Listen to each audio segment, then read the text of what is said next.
Hey, I know you. You're that jaywalking punk anarchist. You're that jaywalking punk anarchist. Jaywalking punk anarchist. Hello, this is the Radical Reviewer. And I'm Luna from Luna Eye. And we're taking a look at Critique of the Gotha Program by Karl Marx, written in 1875, originally published in 1891. So, why did Marx think that the Gotha Program was cringe and not based?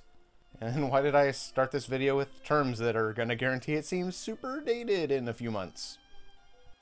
Well, as a Vietnamese person, I gotta say I can completely understand why Marx wrote Critique of the Gotha Program. If you've never read it, it's very short, kinda easy to follow, for Marx anyway, and it's very, very interesting. But what I really love about it is that Marx gives us some of his most concrete ideas about how communists should form and evolve stateless, classless society. And I believe that every Marxist should read Critique of the Gotha Program before saying things like Vietnam isn't really socialist, because Marx predicted many of the problems Vietnam has faced and is facing right now. And he offered advice which we are applying right now in Vietnam. But what I really love about Critique of the Gotha Program is how sassy Marx gets in this book. It reads like a transcript of a YouTube takedown video, and Marx is so angry and sarcastic and sassy and annoyed by the bad ideas of the Gotha Program. But before I go further, maybe I should let Radical Reviewer explain what the heck the Gotha Program is. Yeah, good point, Luna. Now, I'm not super familiar with the specifics of Vietnam, both historically or what it's like now. I'm generally pretty skeptical of the socialism of any claimed socialist project. But Critique of the Gotha Program is Marx's critique of a Workers' Party platform, so it's a great lens for analyzing any attempts at socialism. The text is basically summarized in the background section of the book, where it states, Critique of the Gotha Program is a critique of the draft program of the United Workers' Party of Germany. In this document, Marx addresses the dictatorship of the proletariat, the period of transition from capitalism to communism, the two phases of communist society, the production and distribution of social goods, proletarian internationalism, and the party of the working class. Well, dang, that's really all you need to know. It's a critique of the program of the United Workers' Party of Germany. It discusses the transition from capitalism to communism, the two phases of communism, the production and distribution of goods, and internationalism. The book is only 40 pages long, and it's free online. Hell, the online PDF is only 20 pages long. What the hell do you need us for? Go read it yourself. Link in the description. Bye!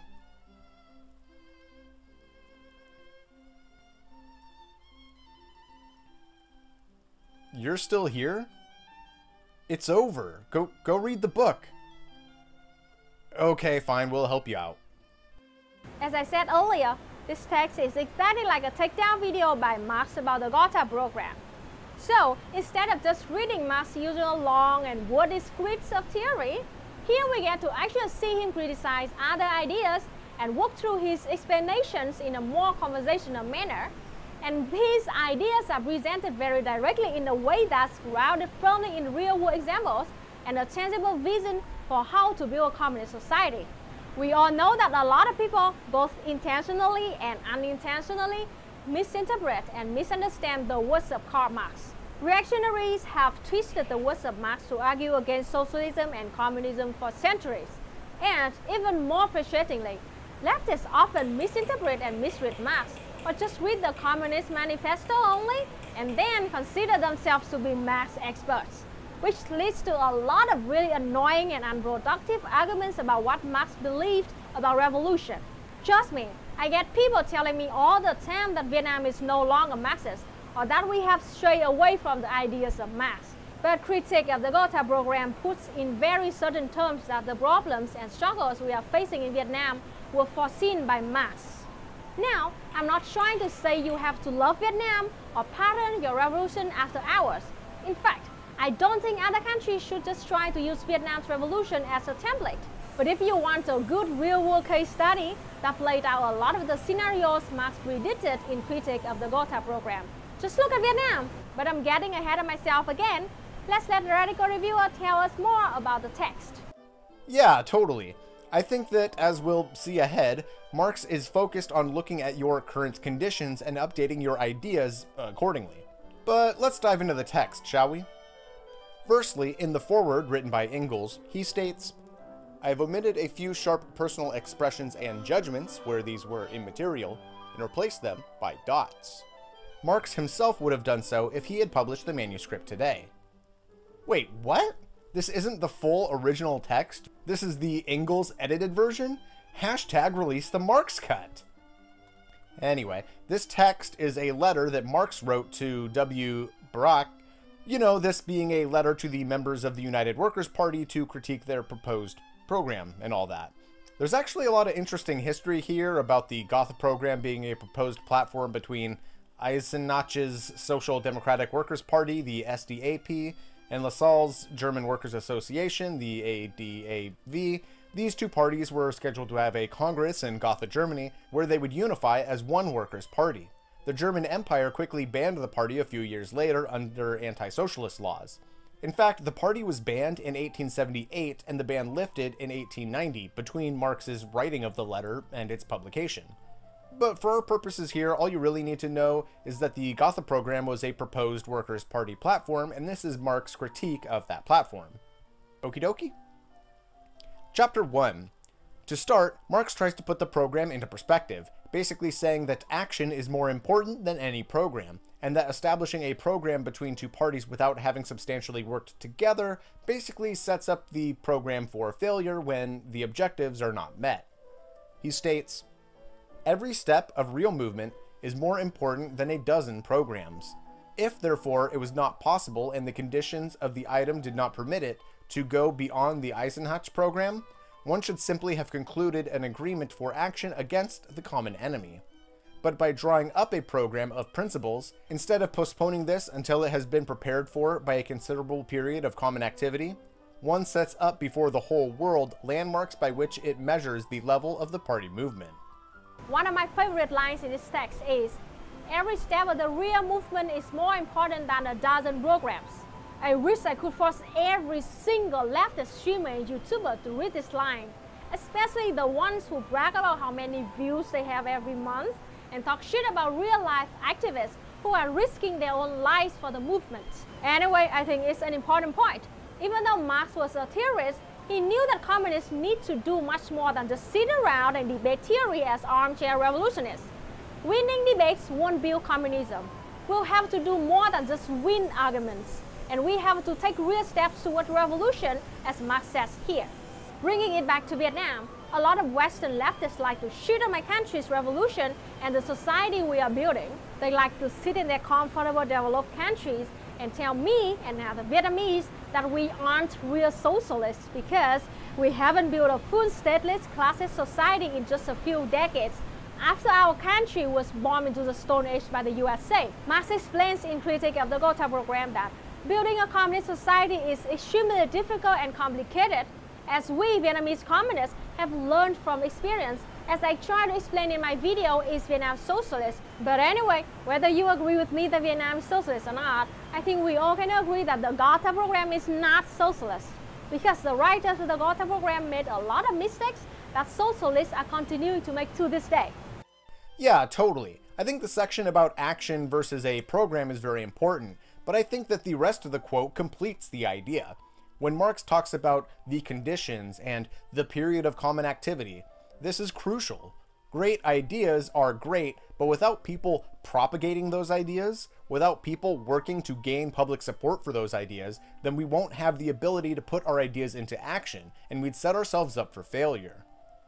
With that said, in the letter, Marx takes on the program line by line, so let's do the same here. The program states, 1. Labor is the source of wealth in all culture, and since useful labor is possible only in society and through society, the proceeds of labor belong undiminished with equal right to all members of society. Yeah, that sounds okay, I guess. I mean, isn't labor the source of all wealth? Well, Marx argues that labor is not the only source of wealth. There is also natural resources. And there's also some serious implications with the line, the proceeds of labor belong undiminished, but that will be addressed in just a bit. Next, the program states, 2. In present-day society, the instruments of labor are the monopoly of the capitalist class. The resulting dependence of the working class is the cause of misery and servitude in all forms. Yeah, capitalists have a monopoly on the means of production. That's the whole problem, right? Well, Marx argues that this passage ignores the monopoly on property and natural resources, and Marx blames Lassalle, the founder of the German Workers' Association, for this mistake. He states, "The correction was introduced because Lassalle, for reasons now generally known, attacked only the capitalist class and not the landowner." Basically, Marx saw Lassalle as an opportunist, letting landowners off the hook for a more bourgeois message, watering down the party rhetoric. The program then states, 3. The emancipation of labor demands the promotion of the instruments of labor to the common property of society, and the cooperative regulation of the total labor, with a fair distribution of the proceeds of labor. Yeah, sure, I mean, production should belong to the workers, right? A fair distribution of the proceeds of labor, that's basically to each according to need, right? To this, Marx asks, what are the proceeds of labor? The product of labor or its value? And what is a fair distribution of the proceeds of labor? Surely capitalists would argue that workers already receive a fair distribution of the proceeds of labor, right? But also, if you add the first paragraph of the program to this one, you find a contradiction. Marx asks, to understand what is implied in this connection by the phrase fair distribution, we must take the first paragraph and this one together. The later presupposes a society wherein the instruments of labor are common property, and the total labor is cooperatively regulated. And from the first paragraph, we learn that the proceeds of labor belong undiminished with equal right to all members of society. To all members of society? To those who do not work as well? What remains then of the undiminished proceeds of labor? Only to those members of society who work? What remains then of the equal right to all members of society? Marx is basically asking, if the members of society will be paid equally in proportion to what they put in, and that those who can't work will get nothing, or will there be some redistribution to ensure that all members of society are provided for, even those who cannot work? Because you can't promise both. Marx argues that there can't be undiminished proceeds of labor because proceeds are always diminished. Out of the total amount a worker makes, one portion goes to the worker, and some goes to replace the means of production, fixing and maintaining tools, restocking inventory, and things like that. Another portion to expanding production, opening new locations or updating infrastructure and such. And some for insurance against calamities, or to cover the cost of unproductive labor such as janitorial or administrative staff, and some for social institutions like schooling, health services, fire departments, etc. And some for those who are unable to work, babies, children, the elderly, and such. And some provides for the social safety net. The total profits workers produce will always be redistributed, diminished in one way or another to keep society functioning. Marx takes this contradiction and makes one of the key points of the text. He basically splits from orthodox Marxism and solves this contradiction by arguing that there will be two stages of communism. Lower phase communism, in which workers will be remunerated for what they contribute, and higher phase communism, where it will be from each according to ability to each according to need. Marx argues that inequality will still exist in lower phase communism. He states, with an equal performance of labor and hence an equal in the social consumption fund, one will in fact receive more than another, one will be richer than another, and so on. As Lenin states in State and Revolution, the first phase of communism, therefore, still cannot produce justice and equality. Differences and unjust differences and wealth will still exist, but the exploitation of man by man will have become impossible. Next, Marx states, in higher phase communist society, after the enslaving subordination of the individual to the division of labor, and therewith also the antithesis between mental and physical labor has vanished, after labor becomes not only a means of life, but life's primary want, after the productive forces have also increased with the all-around development of the individual, and all the springs of cooperative wealth flow more abundantly, only then can the narrow horizon of bourgeois right be crossed in its entirety, and society inscribed on its banners, from each according to his ability, to each according to his needs. Marx's big critique here is that you can't just change the means of consumption and keep the rest of the economy the same, the production and the distribution. This was Marx's big split from Lassalle, who believed that simply focusing on a fair distribution and leaving the rest of the economy the same would be enough to end poverty. However, how production is organized affects distribution and consumption. Workers under capitalism, for example, need welfare and food stamps and low-income housing and such exactly because their role in the production process gives them no power over distribution or consumption. And so we need to address all aspects of the economy, and not just distribution and consumption, but production as well. It's like what Zweig said about consumption and the working class in The Working Class Majority.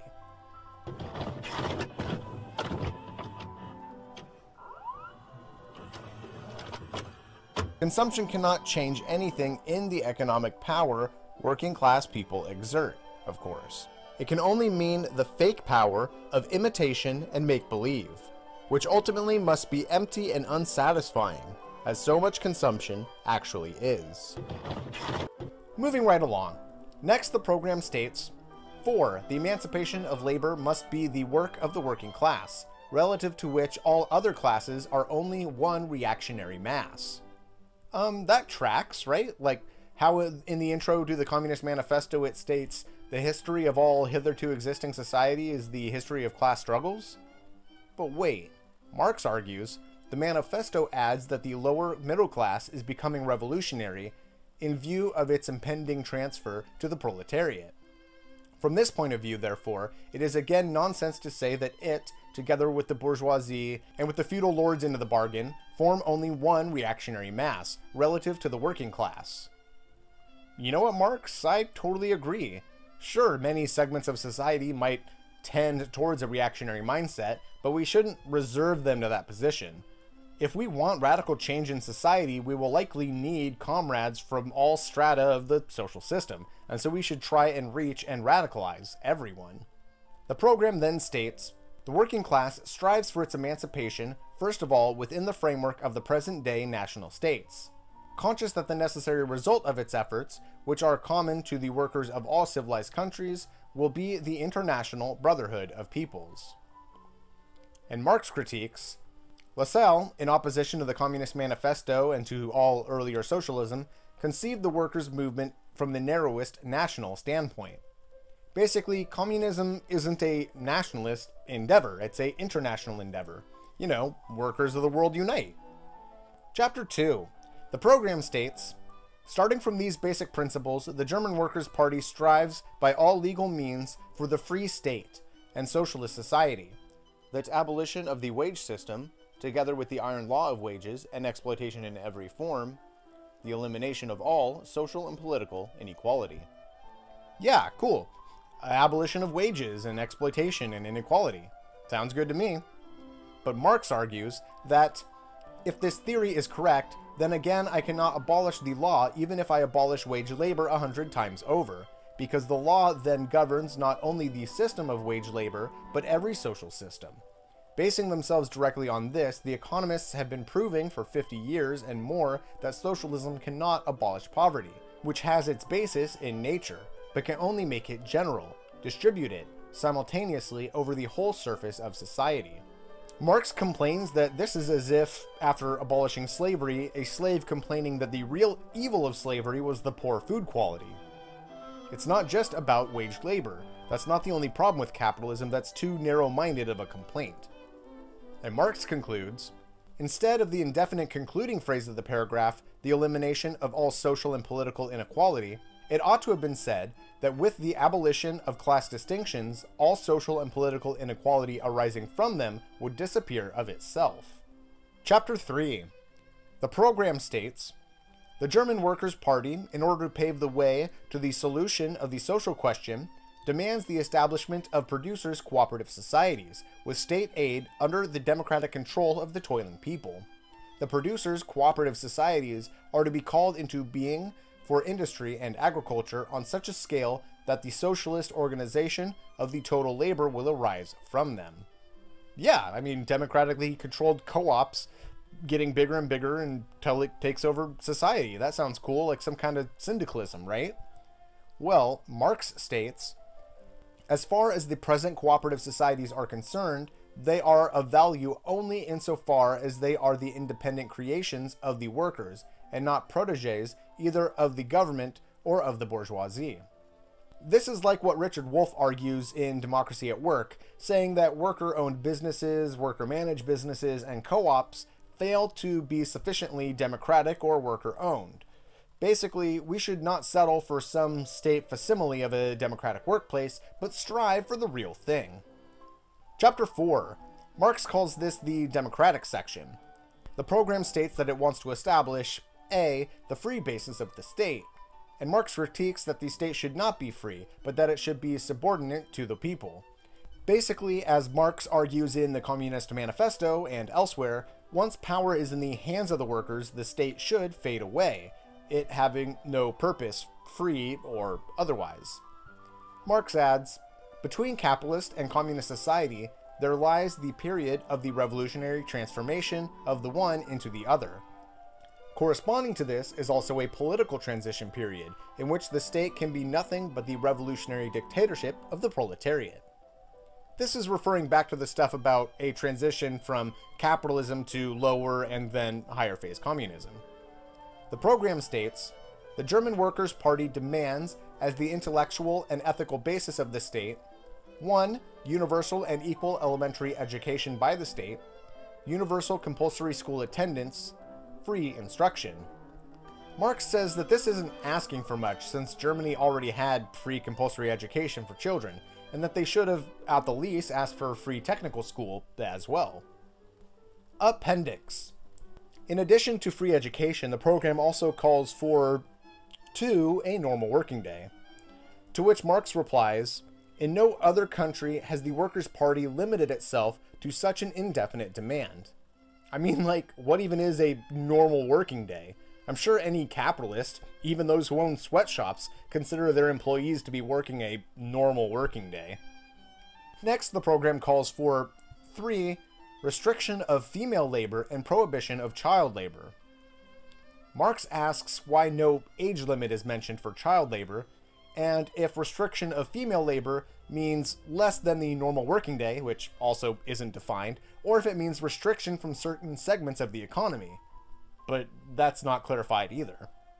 The program calls for 4. State supervision of factory, workshop, and domestic industry. Marx argues that they should have specified that instructors be medical professionals, and that workers should be able to prosecute them for neglect of duty. Without some teeth, this supervision might act, as it often does in our own economy, as a puppet for the capitalists, letting them know what time factories will be inspected, only inspecting a small fraction of the total factory operations, and things like that.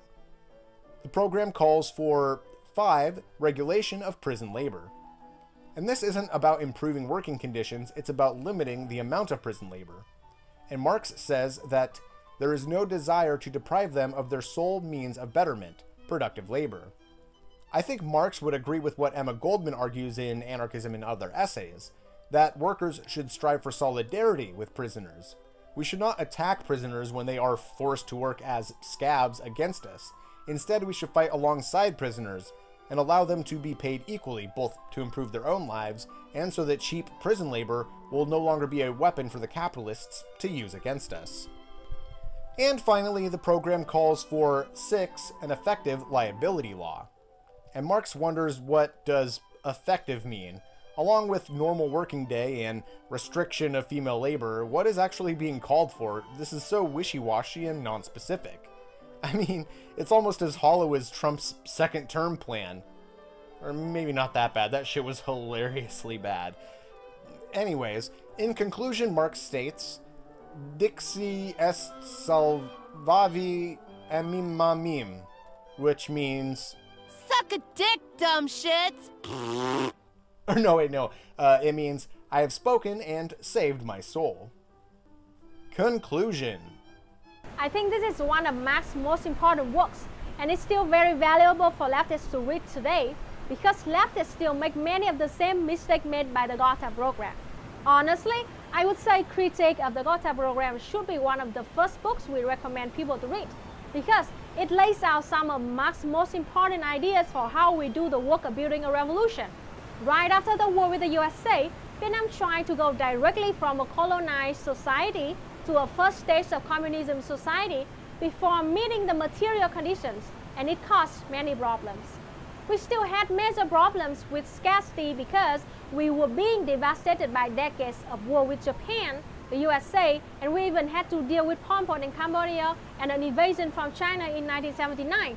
Our only strong ally, the Soviet Union, was falling apart, and giant capitalist countries like the USA were still waging financial war and holding embargoes against us. But we were too eager to build a perfect communist society, so we tried to jump straight ahead to an idealistically perfect society, and we had many of the same struggles Marx talked about in Critique of the Gotha Program, which is why we ended up instituting the Đổi mới reforms, so that we could build our economy and stabilize as we continue to strive towards a fully socialist society. The reason I'm saying all of this to you is that I believe that we here in Vietnam have already learned the lessons Marx warned us about in Critique of the Gotha Program the hard way.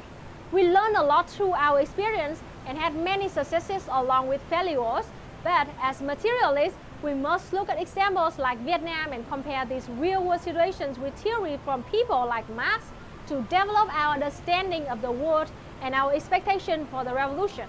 As you build your revolution, wherever you are, I just hope that you will try to learn the real stories of places like Vietnam, which is why I started my channel. I don't want to convert you into a Vietnamese-style communist. I just want to teach you our perspective so you can take the lessons we've learned and apply them to your own material conditions. And I think Marx was trying to do the same thing when he wrote Critique of the Gotha Program. He saw major flaws in the ideological underpinning of the Gotha Program and tried to point out the contradictions that were being made so that communists wouldn't make big mistakes right from the beginning. As we learned in Vietnam, the way we organize our revolution in the early stages can have a major impact in how our movement unfolds. With the guidance of Ho Chi Minh, we had many victories and won our independence and liberty, but after the war, we also made mistakes, which Marx predicted a century earlier. I hope this helps you understand why studying theory is important and why studying socialist history is also important as you build your own revolution. Yeah, absolutely. As I said at the start of the video, I'm not super familiar with the specifics of Vietnam's history or how its economic or political systems function, but this is exactly the point of the text, that a revolutionary program needs to be very specific and intentional in regards to the material conditions and political power it has available to put its platform into action.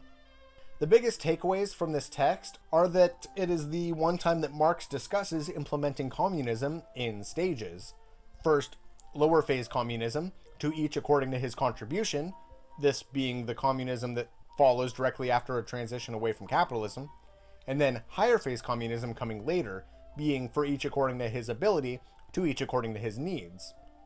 This is basically an update on his theories, and proves that Marx is not an orthodox Marxist, but instead some kind of omni-Marxist.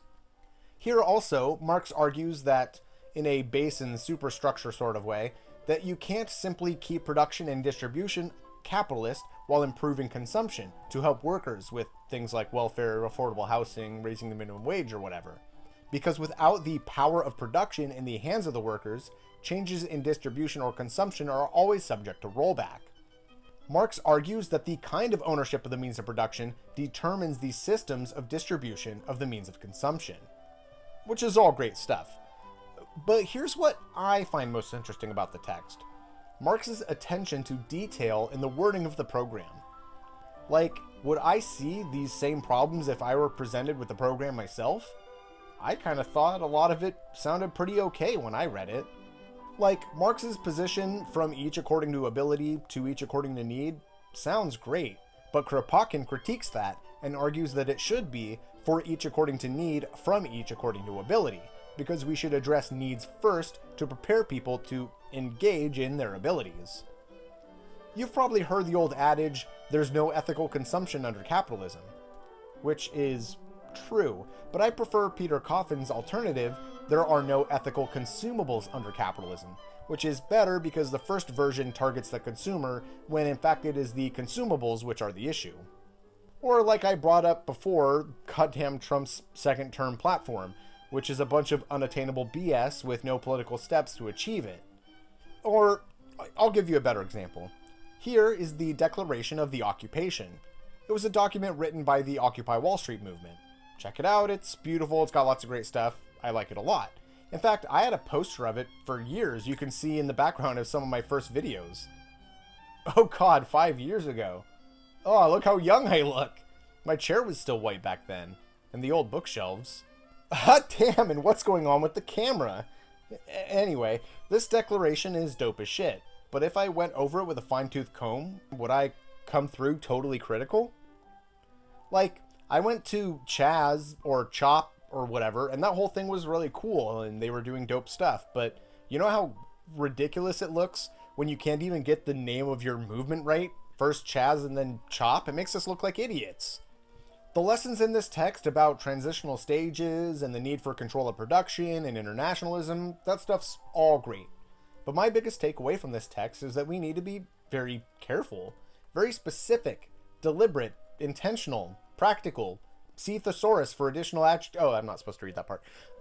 You get the idea. We need to think tactively, purposefully about our platforms and proposals and programs. So, yeah, cool. We should write stuff down more carefully, I guess. End of script or something. You probably could have read the damn book by the time it took to watch this video. Anyway, Luna, any final words? I hope you enjoy learning a little bit about Vietnam. And if you want to learn more, you can subscribe to my channel, Luna ơi. I talk about Vietnamese culture, history, food, and of course, politics. I also stream every Tuesday night at 10 p.m. Eastern Time and answer questions live about Vietnam. Thanks for having me on, Radical Reviewer. Good doggy. Of course. And thank you, Luna, for helping me out with this text. I really appreciate your input. And of course, as always, I'd like to thank my wonderful patrons. Your tremendous support has allowed me to get dog insurance and support other creators I couldn't otherwise support and things like that, which is really awesome. I appreciate you folks a lot. And if you like what I do here and you want to support the show, you can go to patreon.com/radicalreviewer. And if you're interested in radical theory, looking for a book recommendation or whatever, you can get your radical reviews here with the Radical Reviewer. Thanks for watching.